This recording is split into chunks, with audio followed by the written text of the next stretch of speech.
President Biden used the anniversary of a landmark Supreme Court ruling to tout the work America has done to ensure that all people, regardless of race, are treated equally. But some say the movement to integrate schools is losing steam in many areas of the country. This comes as the president is trying to shore up support among black voters ahead of the presidential election. Willie James Inman has more details from Washington, D.C.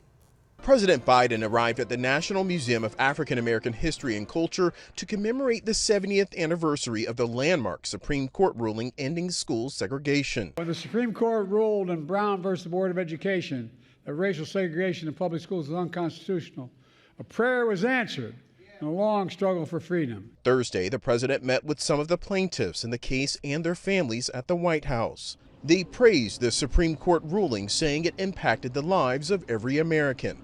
But they acknowledged the fight to end separate but equal is not over. We know we have a lot of work to do in that education is still challenging in some places, but we have to realize that education is foundational to our country. In the last decade, the number of suburban school districts with 90 to 100% of non-white students has doubled in the nation's 25 largest metropolitan areas.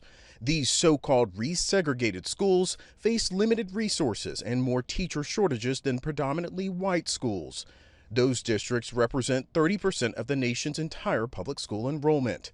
President Biden is spending more time talking about issues important to African Americans as he looks to shore up support with black voters ahead of the presidential election. Today, the resistance comes in other insidious forms. An extreme movement led by my predecessor and his MAGA Republican allies, backed by an extreme Supreme Court, gutted affirmative action in college admissions. This weekend, the president will deliver the commencement address at Morehouse College.